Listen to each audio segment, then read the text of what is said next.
Olivia, I get you trying to make a comeback, honey, but fresher is not it. Little do you know, you were about to work with Rich Dollars 2.0.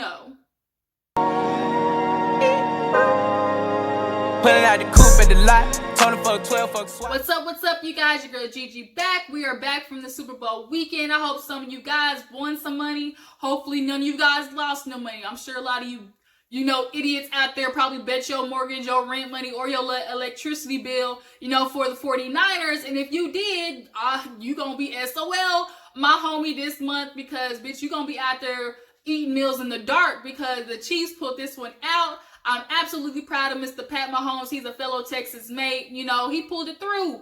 And, you know, hopefully, you know, some of you might have flew down to Miami party with the, you know, celebrities and stuff. Might have seen G-Eazy and Meg Thee Stallion all colored up in the club and stuff like that. It was a great weekend. I ain't gonna lie, I took a little break along with it. So that's why I didn't get a chance to do Life After Lockup. So what I'm probably gonna do is just double up the review next week. So if you guys are looking for that, you know, I'll just give it to you guys, you know, all together on the next review.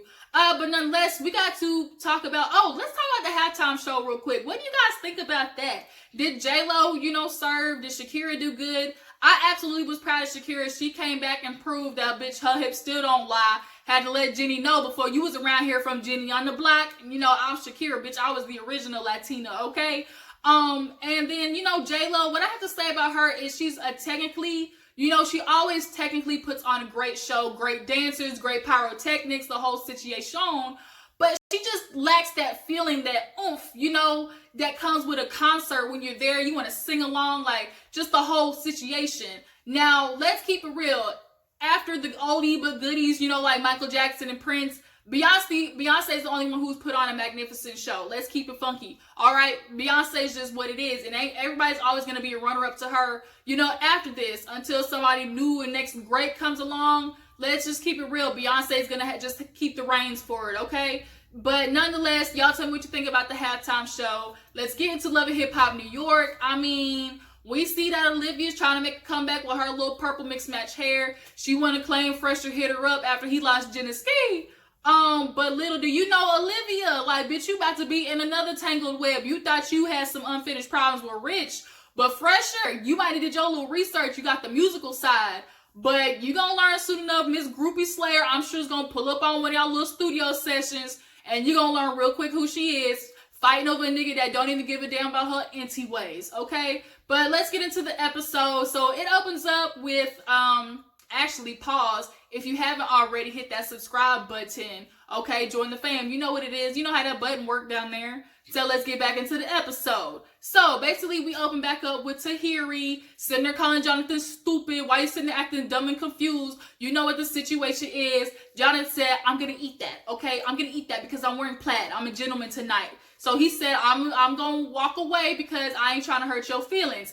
And she leaves. Now, Erica's like, wait a minute. Where did this blow up come from? She's like, usually Tahiri's good, but something else might be going on. And we all know as viewers, she's dealing with the health scare. But she walks over to Sin, Jonathan, and Yandy and was like, what the hell went on? And Sinathan's like, girl, I don't know. But, you know, she was saying a lot of something without saying nothing. You know, she's a grown-ass woman. She don't have to explain nothing to me. But if she wants to talk, we can. And so Jonathan, he basically was like, the one time I agree with Jonathan was like, look, if Tahiri wants to say something, it needs to be conversation with you and her, independent of me, independent of Erica. So y'all had to sit down with this whole Joe situation. Honestly, are we over it or are we over it? Like, we know what the situation is with Tahiri and Joe. They like to flirt. If Joe's going to move on with Tahiri or not, it's going to happen regardless of if anybody influences it. And then, you know, you gotta have to talk to Joe because that's the person you need to talk to, not Tahiri, Joe, because that's the one you have a relationship with. That's your baby daddy, so I'm gonna need you to figure it out. So we see Miss Olivia pull up in a Rolls Royce. She's back, you guys. It's been a minute since we've seen her. She goes to meet up with Chrissy. Now, Chrissy and her, they got history, you know. They were the Three Musketeers at one point with Yandy until we saw Yandy was a fraud and you can't trust her. Not too many people like Yandy. She just gives off this manipulative, real passive-aggressive ass attitude, and don't nobody like that. And they sit down and, you know, they get to talking, and, you know, Chrissy kind of reveals she didn't like it at one point because Olivia gave her opinion that Chrissy started the fight, you know, way back when her and Yandy got into it. And Chrissy, of course, is feeling some type of way because she like, dang, bitch, like, you my friend. You don't sit there and say I started something when clearly Yandy did. We all know Yandy started that mess. But, you know, they start catching up. She's like, I'm back in New York. I can do my acting thing. Some dude fresher hit me up. You know, I see he got a little bit of credentials and stuff. So with me wanting to get back into music, you know, I'm going to see what he's all about. But then she also brings up, you know, her mother passing away. You know, Chrissy gave her condolences. And then Rich Dollars comes up. And Chrissy's like, bitch, what happened with Rich? She's like, I'm going to let you know he did some Judas type stuff. Now, we hear from Olivia that, you know, Rich might have pocketed some dollars that belonged to her. So she's going to confront him about that later on in the episode. So we see Yandy. She's on the phone with Mr. Mendeecees. You know, they're still struggling to figure out this whole situation with why he is, you know, prolonged his release date. They thought they were, you know, officially had his release date. But he wants to say, the only thing I can think of is the building that you protested outside of is the same exact places where my papers got to go through. Now, it's a stretch, but we all know the prison system is totally up, okay? And they would do some, you know, shiesty stuff like that. Oh, your wife want to try and do some stuff. How about we put your papers at the bottom of the stack? And they would do some shit like that. But I can appreciate Yandy's a part of this whole prison reform thing. It absolutely needs to be handled. Especially, I saw the videos about the Mississippi jail. They are living in straight squalor, okay? Next to dead bodies, feces, rats. I got rats running across my tray. Like, it's some highfalutin just dirtiness. And don't nobody, even if you are in jail, you deserve basic human rights, okay? But I can appreciate her doing that stuff. And she's actually a part of a group called Until Freedom. But now, you know, she's kind of hesitant, like, oh my God, like, am I affecting my husband's release date? So Tahiri stops by Erica's place, and she, you know, wants to apologize about the whole situation that happened at the party. And Erica's like, girl, what's going on? Because there's something deeper going on. And so she starts crying about the whole health scare thing, about how, you know, she's going to be by herself because her and her family, I guess, aren't really messing with each other right now. They had a falling out. But Erica understands her parents had cancer and everything. I mean, her dad had cancer. So she gets it. She gets the stress of it. So she said, girl, I'm going to be there beside you, and everything like that. So while that's happening, we see Remy talking to her friend TT about this whole situation we all know already played out. But at that time, it was with her and Brittany Taylor. Now, we all know Brittany Taylor, that little chihuahua-ass heifer. She loves to talk smack, say she all about it. Oh, bitch, I'll do this, whoop-de-woo, you don't want these hands. And then when she gets confronted, it turns into, oh, you know, I got to deal with this and this. You know, people are coming for me always. I always got to defend myself. Like, Brittany was very good at just acting a plumb fool. And you sit there, you girl, like Remy told you at the reunion, you 5'2". What are you going to do? Like, you was constantly starting fights, and then you would act like you didn't do nothing, blame it on somebody else. She was very horrible at taking responsibility for her actions. And that was at the time, Yandy, I think it was either her or Bianca that she dropped because they kept fighting with each other because these bitches were arguing about who brought blue hair into the situation first. Like, the shit was stupid. But nonetheless, she's talking about Remy decked her in the eye, and we saw the picture. Girl had a black eye. Now, Remy is saying she ain't do it. You know, there ain't no security camera footage, so Remy is smart. If she did deck her in the eye, is going to deny because there ain't no proof. But it could have been somebody on Remy's team, and you know what it is, you guilty by association. It's better to go for Remy because she's the name. And that's what Brittany's doing. She want that clout because now that she ain't on Love and Hip Hop no more, what do you got? Like, you got nothing, girl, and you honestly, your rap career is at a halt. Like most of these Love and Hip Hop people. Like, you stuck. So the problem is Remy is a figure of, she's a celebrity. So she actually goes to see the lawyer to try and figure this shit out. And the lawyer's like, well, they're trying to get you to take some type of plea deal, you know, misdemeanor, like aggravated assault or whatever. So basically, if you do 6 months and you're good, you know, it'll go away. And Remy's like, no, like, I'm just not getting off my now parole. And y'all just want to sit here and put me back in this mess again. I don't want nothing to do with these people. I don't want to be, you know, any more affiliated with the government than I have to. So she's like, well, the option is we fight it. We go to court, but if you lose, it's up to a year. Now, Remy's like, bitch, I did 7. I could do a year. Pat Poose looked at her like, who doing a year? Like, Remy, no, you're not doing a year. Like, we can't do a year. And the thing is, although Remy can do it like people who go to jail, it doesn't just affect them, it affects the whole family. And she later realizes that in the episode, Papoose talked some sense into her. But yeah, she's over the situation. Brittany Taylor, girl, you got decked in the eye, and bitch, you deserved it. You honestly did. And I can't stand heifers who want to be talking, oh, I'm so street, but then when you get your ass whooped, first thing you do and it's called the popo hole. Call the popo hole. Like, I just thought him and did, like, immediately. Cause it's like, girl, I will whoop your ass. I'll call the police. Well, then bitch, do it, because they'll be here in 11 minutes. That gives me 9 minutes to whoop your ass, okay? Like, Brittany deserved to get decked in the eye. I ain't always gonna be no proponent of violence, but I do believe a bitch needs to get got when she don't know how to shut the hell up, okay? But yeah, that's the whole, Remy situation. So Erica takes Tahiri to the doctor's appointment. She goes through, she's scared.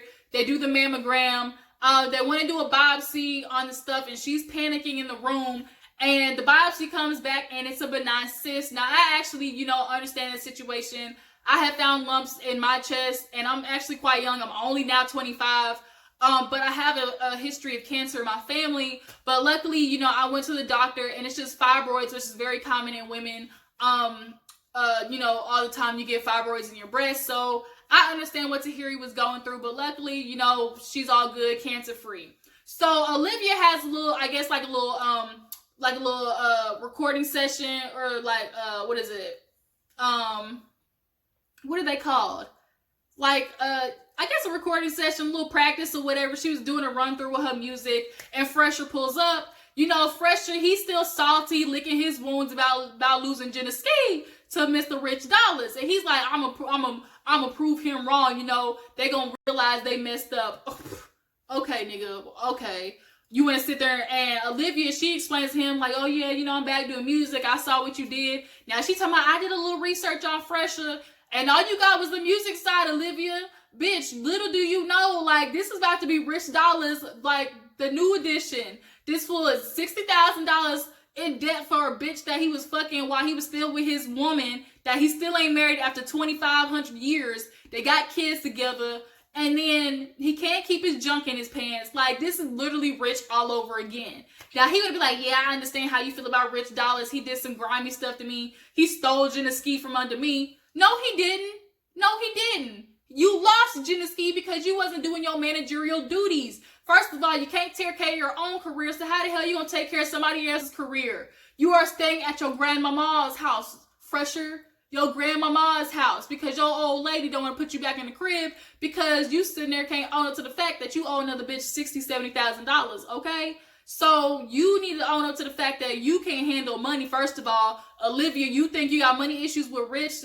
Girl, Fresher is just wait, it's coming, girl, it's coming. But he wants to sit there and be like, oh yeah, I'm proof Rich Dollars wrong. So he calls himself trying to pull an old switcheroo at the studio later on in the episode. So then Yandy and Jamila, they're talking about the whole Mississippi, project, because Mississippi, the videos came out about what they were going through, living in squalor and everything. And, Jamila wants her to go to Mississippi, but she's hesitant because it's like, dang, like, if I get arrested, something else happens, like, it could affect Mendeecees. He won't be able to come home. But Jamila begs her, and, Yandy finally gives in to going to Mississippi. We see they go. Jamila, unfortunately, couldn't make it because her probation wouldn't allow her. They didn't grant her.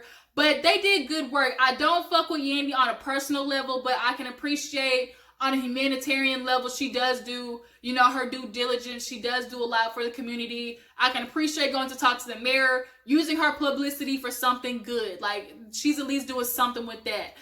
Because this did get a lot of publicity. We saw now that Yo Gotti and Jay-Z actually are doing a lawsuit on the behalf of them. So it's great seeing that, such, efforts are going to help this prison reform movement, because it needs to happen. But yeah, so after that we see in the studio, Olivia and Fresher. Now they sitting there vibing. They're sitting there talking about the song and everything. And Fresher's like, yeah, I'm going to get back at Rich Dollars. So I invited him to the studio. We going to talk about stuff. Now, Olivia didn't know Rich was coming. And Rich didn't know Olivia Olivia didn't know that Rich was going to be there. So he walks in, And he sees, like, wait a minute, hold up, Olivia's here. And he looking at Fresh, got a grin on his face. He's like, you dirty nigga. Like, okay, touche. So he's like, hey, Olivia, and she is not here for it. She immediately turns her head and is pissed off. And he, daps up Fresh, and he's like, yeah, nigga, I got you. I see what you did. So he's like, where y'all meet? Like, what's going on? And so Olivia don't waste no time. Really, how you gonna do that to me? I thought you were my family. Like, really, that's what you gonna do to me? And Fresh is like, yeah, I'm a dip, give y'all 5 minutes. So, Rich Dollaz is like, what are you talking about? She's like, you stole from me. How did I have to find out from a friend that you did some grimy shit to me of all people? He's like, what? She's like, December, some other song that they did. She's like, I talked to TuneCore. They said that the money went to Rich Dollaz Unlimited, and nigga, that's you. He said, okay, I didn't steal from you, Olivia. Like, it's my song. So now she's like, okay, really? That's what we gonna do? So now we learn too that Cisco is the one that even snitched on Rich Dollaz, former Creep Squad member. We all know freaking Cisco, his potato head ass, is like, just like Rich Dollaz, keep fucking with all the girls, thinking, try to be the good guy. Oh, let me help you. He did that with Mariah Lynn. He did that with that ugly girl from that little group that was going on. Didn't he date the friend of Bianca's or something like that at one point? Like, just they creeps, exactly what they named themselves, creeps. But Rich Dollaz is like, I ain't steal from you. Olivia's tripping because I own the record. But Olivia's like, how do you do business? You only get your managerial percentage and the rest is supposed to go to your artist. Now, this is the part where business comes into play. It's like, a lot of you artists don't understand. You can do a song, but bitch, if you ain't got the rights to the music, like, you ain't getting nothing. You get not a dime, not a ducat, not a dollar, not even a penny. Now, Rich, you also fucked up because if she sung on the song, if she did a verse, pay her for the goddamn verse. Like, you don't do that to somebody that's your friend. Like, granted, you might have the rights to the song and you own the song, but that's for, like, the residual part of it. The initial upfront pay, you supposed to pay her for her verse on the song. Like, Olivia, like, I get it. I'd be pissed, too, if I did some music and I'm not getting paid for it. I'm supposed to get my money back, my nigga. But she sat there and was like, I can't do this. And she left. So, Rich Dollaz, when he went to sit there and act confused, and that's where the episode ends. Now, we see on the preview for the next episode, he talked to his mom, and she was like, she owe you money. So maybe that's why, they fell out. I don't know what it was. We also see Yandy puts on a thing for Jonathan's, I think, nephew or something like that. But as far as this episodes go, it was kind of like, nah. Miami, like Hiphop Miami, on the other hand, which we are about to get into, that was a good ass episode. But nonetheless, y'all drop down in the comments, tell me what you thought about this episode. Do you think Rich Dollaz is at fault here?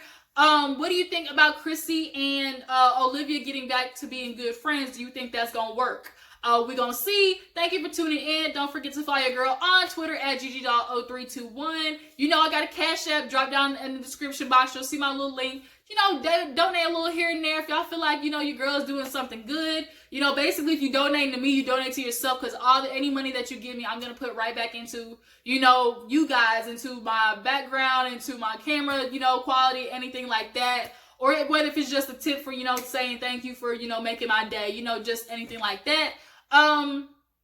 Nonetheless, I will see you guys next time. I will talk to you on the flip side. Deuces.